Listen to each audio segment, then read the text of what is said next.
This is a freaky cup. Why is that on? Fill me up. Never put me down.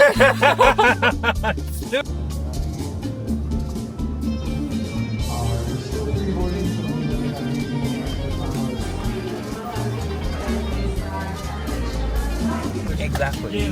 It's not weird. Ito rin ba? Kung mas may kalagay, sabihin natin. No, so the reason you look like this? Wow. Yeah. Yeah, literally just sell the car too. Literally like an hour ago.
Hi everybody, welcome to Florida.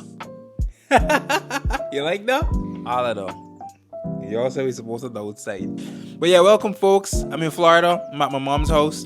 For those of you who don't know yet, yes, I'm using this as a transitional spot to make my way to South America, Guyana. Me and the wife are here and we're enjoying it. Currently, we're waiting for the guy to bring all of my stuff that I packed in Texas.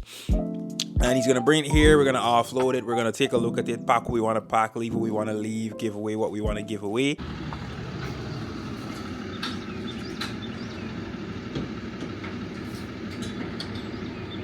Those look new.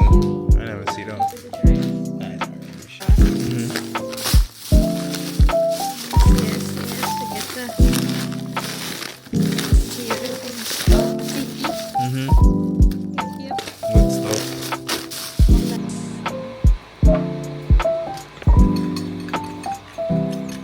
So we had cook-up rice that my mom had made. It was chana cook-up. Chana cook-up is kind of like a very Guyanese meal that we have. It's really rice that they cook.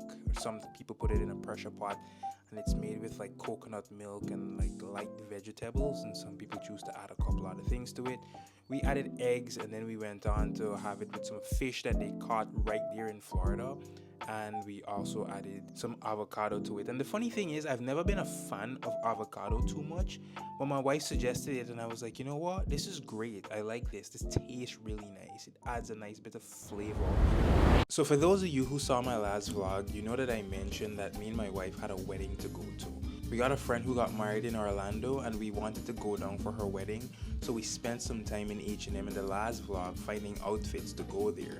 Now, after that wedding, we were coming back and our plan was to stop in St. Augustine, but instead of stopping there, because we didn't have the time, we decided to stop at this like shopping outlet that they have, and it's very similar to the one in Round Rock in Texas that we always go to. If I remember correctly, it was called Tanga Outlets near Daytona Beach. And this was, like I said, very similar to the outlet in Round Rock in Texas that we've always been to. Had many of the same stores that the outlet in Round Rock had, and it was a really nice different layout. Like, I enjoyed it, and we went early in the day so there wasn't too much of a crowd. It's pretty hot that day, obviously, because we're in Florida. Now, like I said, the outlet had many of the same stores that they had in Round Rock, so of course we had to swing by the Nike store. The only thing is, we didn't buy anything in the Nike store, and these days I find myself not wanting to buy sneakers because they're just expensive.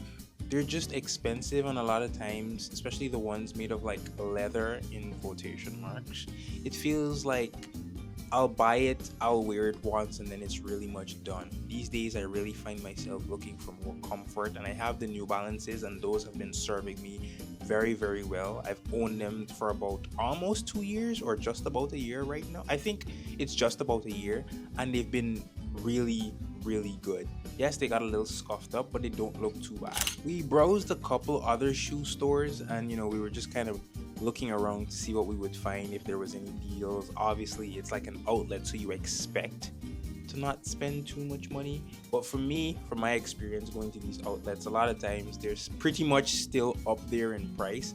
And I know some people might be saying, oh, what do you expect? You expect to come in and spend like $20-$30 on some name brand shoes?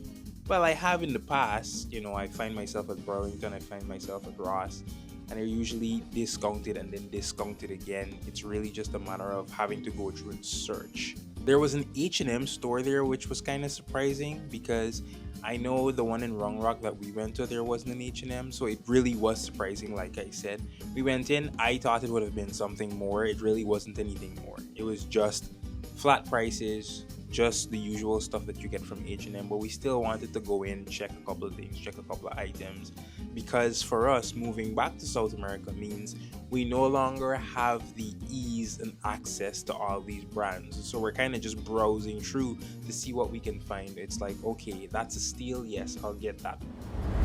So one of the things my wife and I love to do when we go to places is always checking out their restaurants, and we like to check out their boba spots, because we love boba. We just love boba so much. So everywhere we go, we want to check out the places, see what they have. So we stopped in at this boba spot, and I'm not even going to try to pronounce the name of it because I don't want to butcher it, but you can see it there. We stopped in there and we got a really nice couple of drinks, and the space was so nice. I'm always interested in seeing how somebody can take just that rectangular shop and convert it into a space, especially like these small little cafes. It's always interesting to see the decor and the furniture and the color palette that they choose to go with. Take care. Another thing that's become more of a tradition for us is getting like supermarket sushi. Because when we lived in Texas, we would always go get H-E-B sushi. And for me, H-E-B sushi is so good. And I'm a person who likes their sushi cold. To me, eating the sushi cold always does it so much justice. So we went to Publix because last time I was in Florida, I had their sushi as well, and it was pretty good. Now, it tastes very different from the H-E-B sushi, but the sushi is still good. To me, the sushi here in Florida for Publix has a bit more flavor, while the sushi from H-E-B has a lot more crunch and variety. And I also want to say that the presentation for the H-E-B sushi is also a lot better than the presentation for the sushi here from Publix.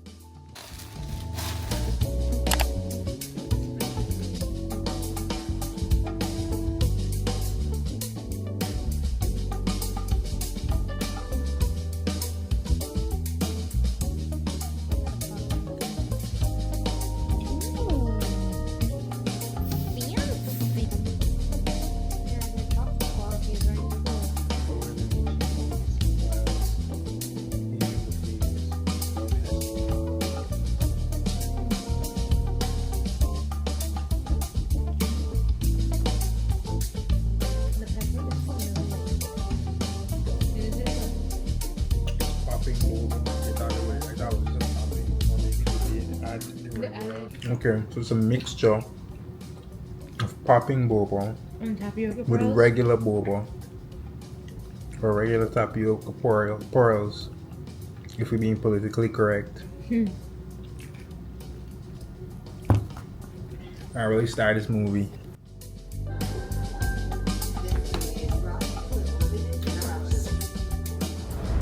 So my mom took us to this flea market that's located in Jacksonville that she likes to visit from time to time. We got there around like 9 in the morning, so the market wasn't in quite full swing just yet. The first thing we noticed though was just how similar the market is to the Stabroek Market in Guyana. The only thing that was different about this market, besides like the color and the sheer scale of the market of course, was it didn't have the towering clock. The other thing that this market had in common with the Stabroek Market was it's a very much help yourself kind of market. Just like in Guyana, vendors would greet you and answer any questions that you have, but you're free to go through the merchandise and see what they have to offer. There's nothing really fancy about the market, but the market kind of has its own charm. Like I said, it was fairly early, so a lot of the vendors were still kind of like getting their stalls ready, and some of them were out and ready for business. They were selling furniture, books, clothing, camera gear, statues, watches, and the most important thing to everybody, food.